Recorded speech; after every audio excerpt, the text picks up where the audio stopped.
Hello,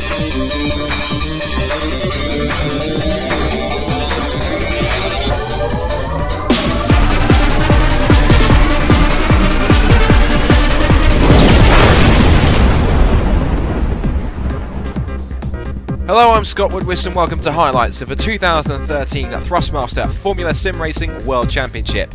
After a long off-season, rFactor's top F1 league is back in action once again, and after much deliberation, the decision was made to stick with rFactor 1 for the season start, with the intent to switch over to rFactor 2 during the summer break, once the simulator is ready to be used. But with new teams and drivers ready to challenge the established names, there's every reason to be excited. With that in mind, the teams head out to the opening round of the season, the Australian Grand Prix. One of the few street circuits on the calendar, the Melbourne Grand Prix circuit runs clockwise around Albert Park Lake and is composed almost entirely of tight turns and chicanes running across a very flat track. The combination of slow corners and several straights will put the driver's brakes to the test, and with a very little runoff area, there is almost no room for error. As they say in Australia, it's a great place for the race. Qualifying rules remain the same this season, with a 10-minute session for all drivers, and the top 10 then advancing through to a second session where they are only allowed to drive one single flying lap, bound by Parc Fermé rules. And it was Go Speed driver Morgan Morand who set the season opening pole position for the second year in succession, just edging out the precision duo of three-time defending champion Bono Huis and Jack Keithley. Eduard Calamé set the fourth fastest time, ahead of Fredrik Nilsson in 5th. Patrick de Wit, now driving for Crown 7 Netrex, qualified in 6th, in front of Yannick Lapchan in the new Bad T Pescara Uain team machine, setting the 7th fastest time. Gerga Baldi took 8th place on the grid, ahead of Dian Kostadinov in 9th for another new team, Brem GP. Go Speed's Filip Puška managed to claim the final top 10 spots. Jurnej Simoncic just missed out on the shootout to start in 11th, ahead of Rasmus Tali, now driving for Twister Racing.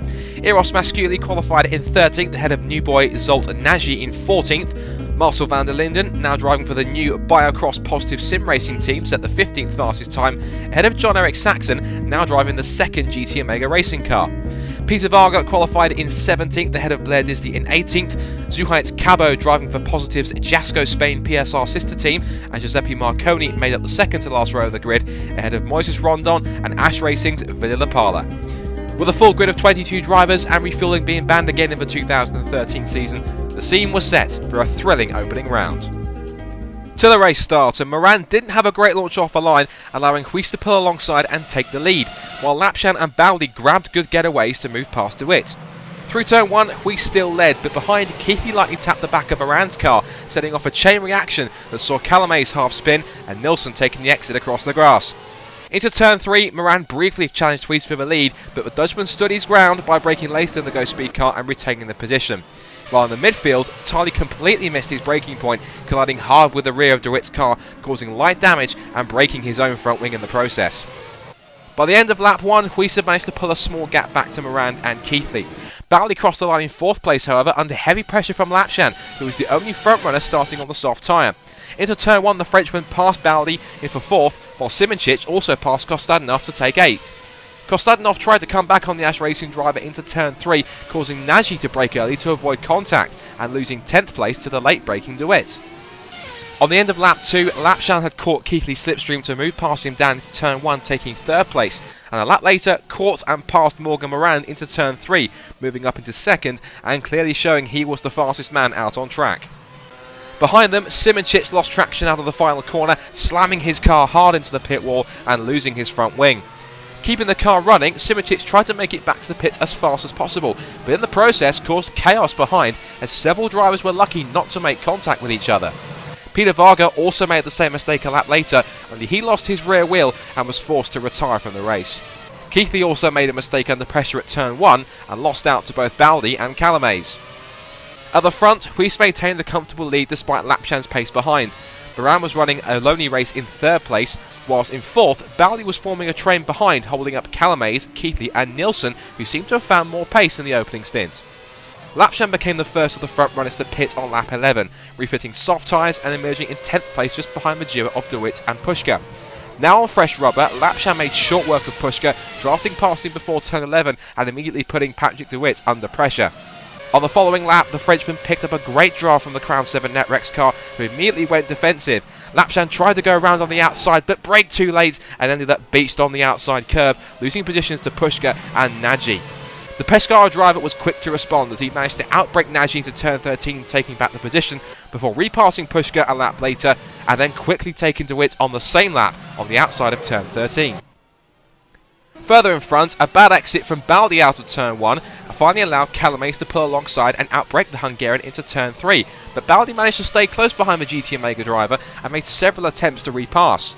Behind, Nilsson was giving Keithley cause for concern, but attempting to pass into turn 3, the Twister driver tried an outside pass and beached his car on their curb and lost out, just as Lapshan had done earlier. Nilsson then pitted on lap 17 for what looked like a two-stop strategy, emerging out in 13th behind Saxon. Next to the front runners to pit were Morgan Morand and Jack Keithley, both on lap 19, with Morand exiting out in 6th behind Lapshan and Keithley coming out in 9th in heavy traffic just in front of Nilsson, who into turn 3 immediately tried to overtake the position round the outside and managed to stay alongside through the exit, but in turn 4 contact was made, causing Nilsson to half spin and keeping Keithley in front. On lap 20, Baldi pitted from 3rd, coming out in 7th ahead of Van der Linden, Keithley and Nilsson. But Baldi then made contact with the Dutchman into turn 1, allowing Keithley to slip past and putting Nilsson very close behind the Hungarian. Bono Huis and Eduard Calames were the last front runner to stop, with Huis comfortably getting out in 1st place and Calames rejoining ahead at the battle for 9th. By lap 25, Morand had caught up to Lapshan in 2nd, who was struggling with the grip of his soft tyres. Morand managed to get a good exit out of turn 3 to pull off an amazing dummy on his fellow Frenchman to take the place through the inside of turn 4. The last of the front runners to pit was Kostadinov on lap 25, with what looked suspiciously like a one-stop strategy as he put on another set of hard tyres. At the halfway point of the race, Bono Huis was comfortably leading, easily setting the fastest pace, already being 14 seconds ahead of front of Morand, who held 2nd place 5 seconds in front of Ivar Calames. Keithley held 4th position ahead of Nilsson in 5th, who came under increasing pressure from Lapshan, who had already made his 2nd stop and was on another set of soft tyres. At the back of the field, the Jasco Spain PSR duo with Moises Rondon and Zuhaitz Cabo had a very subdued race, driving almost in formation behind each other for most of the Grand Prix. On lap 29, Van der Linden suffered a spin, leaving his car in the middle of the road, forcing Disley and de Wit to cut over the grass in avoidance. Meanwhile, Rasmus Tali slowly managed to catch back up to the field after his mistake in the opening lap, and by lap 35 was only a few seconds away from 10th place and a single point. The final round of stops began with no major change to the order, as Huis still comfortably held on to his lead with a gap of 20 seconds to Morgan Morand in 2nd place. On lap 48, Tali made a pass on de Wit to grab 8th, while ahead his Twister teammate Nilsson was using his fresh tyres to put Lapshan under heavy pressure for 5th. After several attempts, Nilsson tried to pass through turn 11, but the two made contact, causing Lapshan to spin across the grass and lose the place.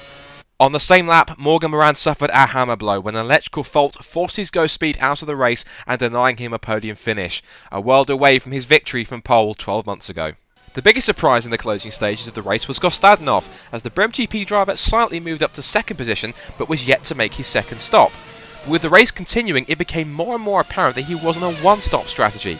However, with his 25-lap-old tyres, he had a monster of a task ahead to defend his 2nd position in the remaining laps.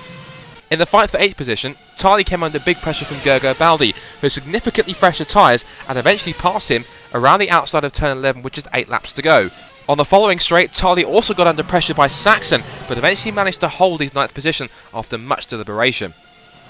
At the front, Ivar Calames had caught up to Kostadinov in 2nd, putting heavy pressure on the young Bulgarian and eventually forcing him into a mistake into turn 9, taking 2nd place. Kostadinov soon had Keithley to deal with behind, but while trying to apply the pressure, the precision driver made his mistake into turn 3, almost spinning the car and giving Kostadinov some much needed breathing space. But only a few corners later, Keithley had caught back up again and attempted an outside pass on turn 13, resulting in Kostadinov losing traction and hitting the inside wall lightly with no further damage. Amazingly, Nilsson arrived on the scene moments later, only to spin himself in sympathy. He was able to rejoin it without damaging the car.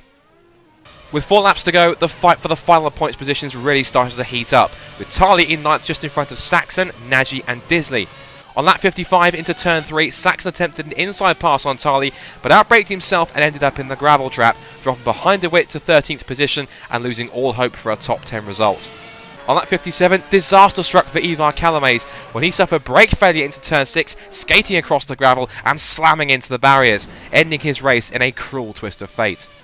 This put Kostadinov back onto the final podium spot, but Nilsson wasn't done and was getting closer, putting the Bulgarian under pressure with just 1.5 laps to go.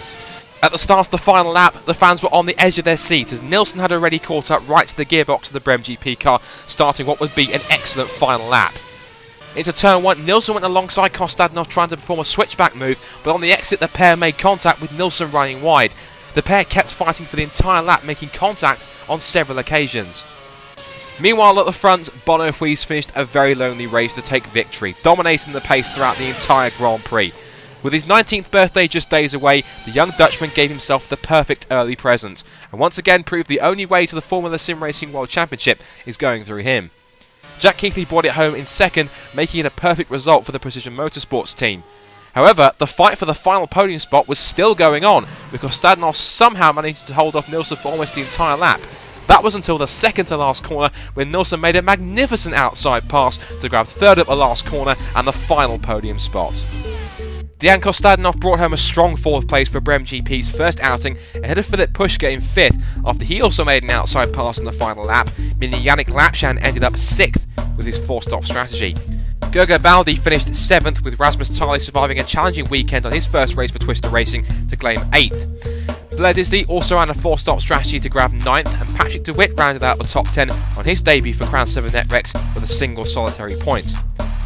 John-Eric Saxon managed 11th after some errors in the final laps in front of Zolt Nagy in 12th, who didn't see the finish line but was still classified ahead of Zuhait Cabo and Moises Rondon, who were already a lap down.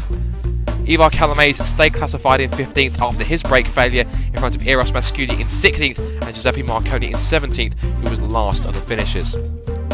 As this is the first round of the season, the drivers' points table is a direct reflection of today's results, with the winner receiving 25 points and all drivers in the top 10 scoring.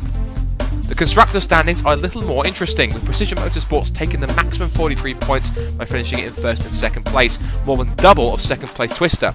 But with 19 points and also both drivers scoring, Twister can be happy to their start in the championship in front of Brem GP, Go Speed Racing, Banti Pescara UAE and Crown 7 NetRex, who are just separated by 5 points.